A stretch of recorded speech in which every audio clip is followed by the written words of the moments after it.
Kalian udah di kamar. Oke, recordnya udah dimulai. Oke.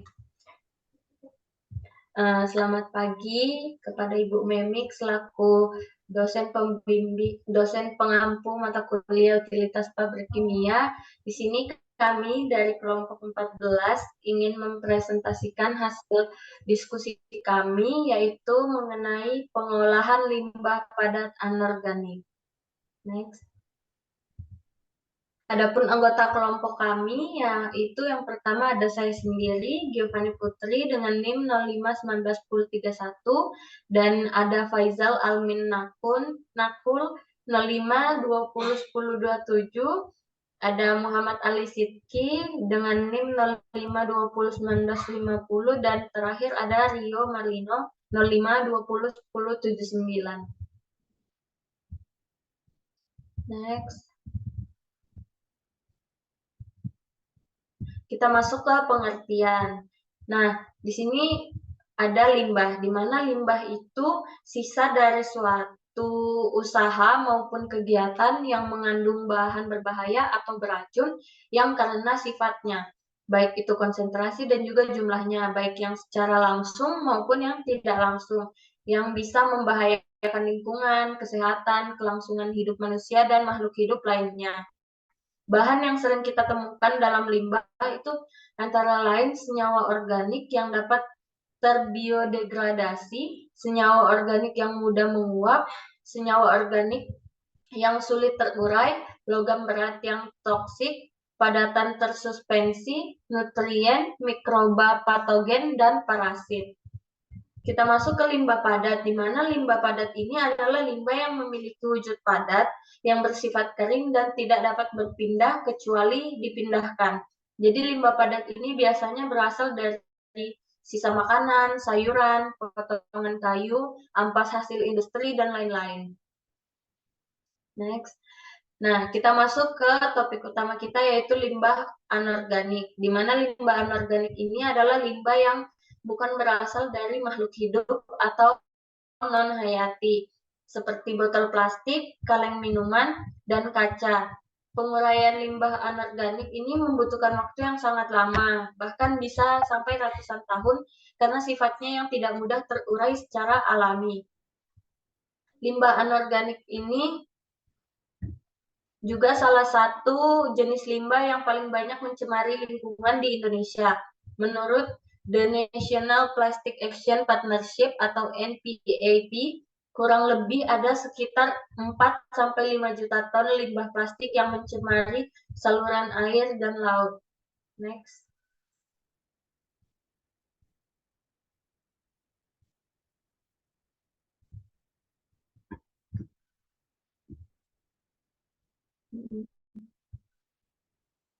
Mulai next. Benar, slide-nya Selanjutnya belum keganti. karakteristik. Udah kok. Sudah. Wah, ini bagian kakak ini, makanya tadi saya tunggu. Kira slide-nya belum keganti. Belum terganti tadi di aku.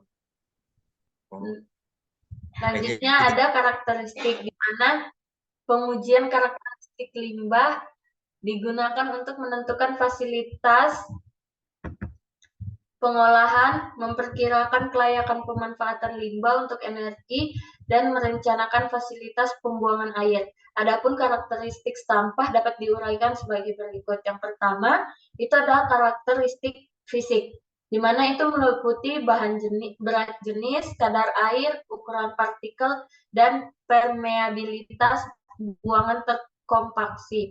Dan yang kedua ada karakteristik kimia, di mana itu meliputi proximate analysis seperti kelembapan, volatilitas, terus ada fixed karbon dan abu. Lalu ada ultimate analysis, itu seperti karbon, hidrogen, nitrogen, sulfur, oksigen, fosfor. Selanjutnya ada titik lebur dan kadar energi. Dan yang terakhir untuk biologi itu meliputi biodegradabilitas dan juga produksi bau.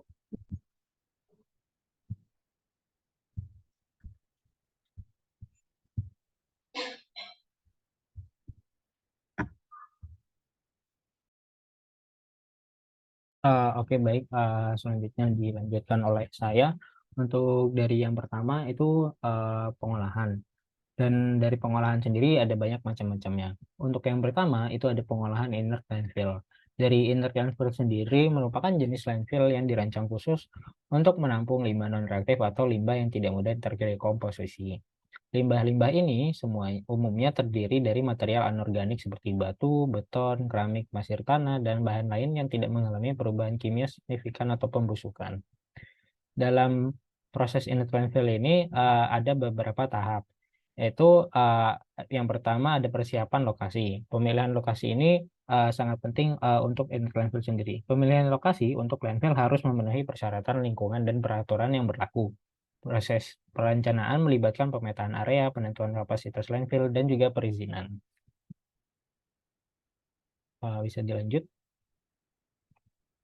Kemudian untuk tahap selanjutnya yaitu pembuatan selokan dasar, yang dimana ini untuk melindungi air tanah dari pencemaran. Landfill biasanya dilengkapi dengan selokan dasar yang terbuat dari material geomembran plastik atau bahan pelindung lainnya. Hal ini guna mencegah air tanah mengalir ke dalam limbah.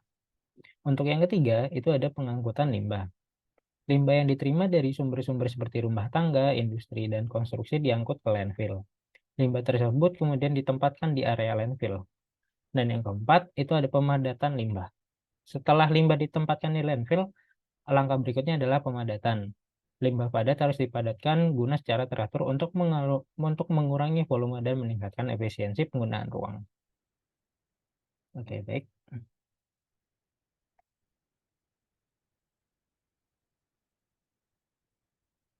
Ada tahap yang kelima, itu penutupan landfill. Setelah landfill mencapai kapasitas maksimumnya atau udah mencapai akhir umurnya, maka dilakukan penutupan dengan beberapa tujuan, yaitu gunanya juga salah satunya mengurangi bau, mencegah masuknya air hujan, dan mencegah akses hewan atau manusia yang tidak berwenang. Dan yang terakhir, yaitu dilakukan pemantauan. Setelah penutupan landfill, dilakukan pemantauan, yaitu pemantauan jangka panjang, karena pemantauan jangka panjang diperlukan untuk memantau dan mengelola dampak lingkungan jangka panjang seperti pemantauan gas atau pemantauan air tanah.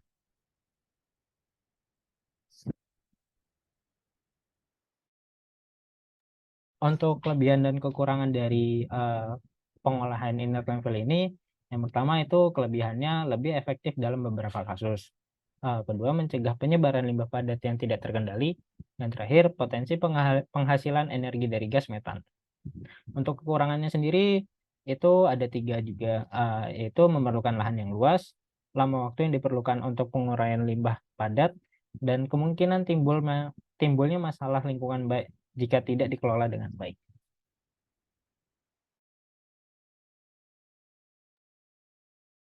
Lalu selanjutnya ada pengolahan kedua, yaitu pengolahan insinerasi dengan pemulihan energi. Pengolahan insinerasi ini adalah proses pembakaran limbah padat dengan tujuan utamanya yaitu menghasilkan energi dalam bentuk panas, yang selanjutnya digunakan untuk menghasilkan listrik atau panas tambahan. Proses ini melibatkan pembakaran limbah pada suhu tinggi dalam reaktor khusus yang dirancang untuk mengoptimalkan pembakaran dan menghasilkan energi. Insinerasi dapat mengurangi volume sampah hingga 95-96%, tergantung komposisi dan derajat recovery sampah. Yang berarti insinerasi tidak sepenuhnya mengganti penggunaan lahan sebagai area pembuangan akhir atau landfill, tetapi insinerasi mengurangi volume yang dibuang dalam jumlah yang signifikan. Proses insinerasi mencakup beberapa tahap, yaitu yang pertama pemuatan limbah, di mana limbah padat dikumpulkan dan dibawa ke fasilitas insinerasi. Limbah biasanya dihancurkan dan diproses secara awal untuk memisahkan komponen yang dapat digunakan, seperti logam, dari limbah lainnya. Yang kedua ada pembakaran limbah. Limbah padat dimuat ke dalam reaktor insinerasi, di mana pembakaran terjadi. Proses ini memerlukan bahan bakar tambahan, seperti minyak atau gas alam, untuk memulai dan menjaga pembakaran limbah. Pembakaran menghasilkan panas yang sangat tinggi, mencapai suhu sekitar 1000 sampai 1200 derajat Celcius. Lalu yang ketiga ada penghasilan energi. Panas yang dihasilkan selama pembakaran limbah akan digunakan untuk menguapkan air yang ada dalam limbah dan menghasilkan uap. Uap ini digunakan untuk menggerakkan turbin yang kemudian menggerakkan generator listrik untuk menghasilkan listrik.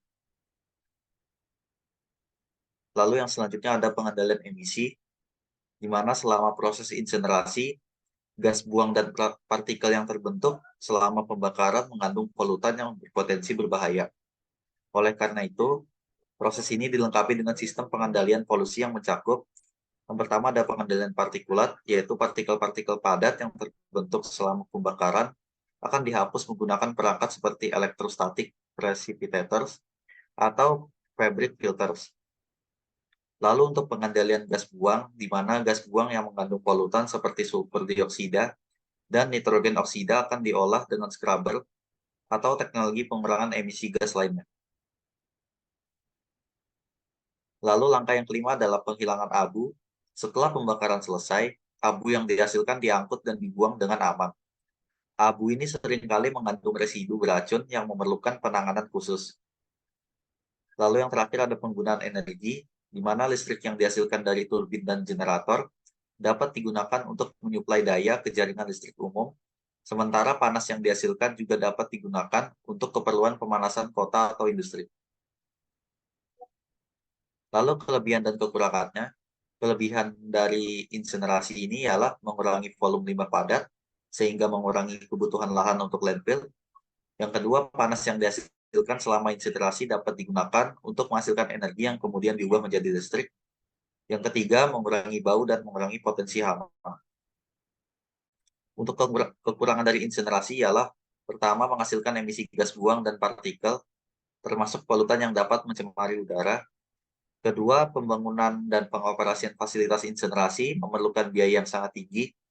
Yang ketiga, beberapa insinerasi memerlukan bahan bakar tambahan yang dapat mendorong konsumsi sumber daya bahan bakar fosil.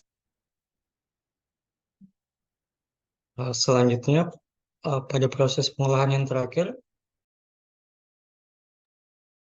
pengolahan 3R yaitu reduce, reuse, dan recycle.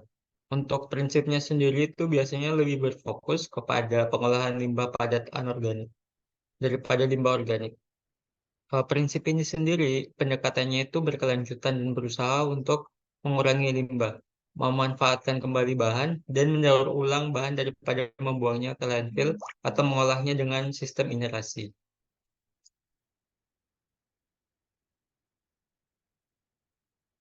Selanjutnya,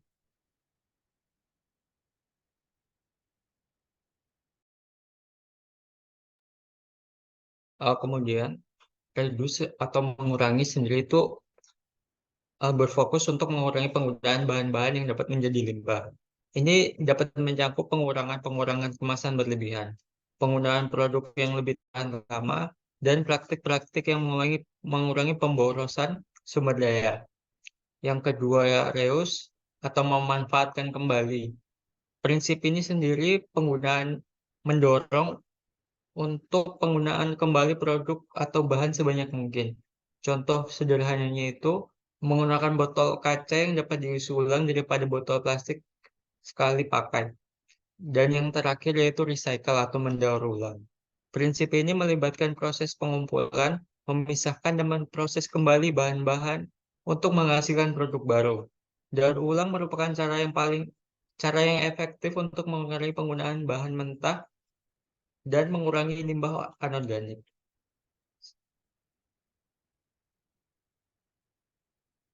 Untuk kelebihan dan kekurangannya sendiri yaitu yang pertama kelebihan.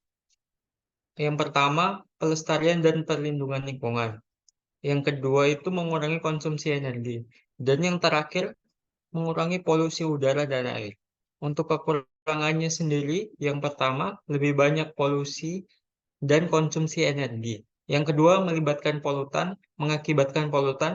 Dan yang terakhir, meningkatkan biaya pemrosesan dan pekerjaan berkualitas rendah.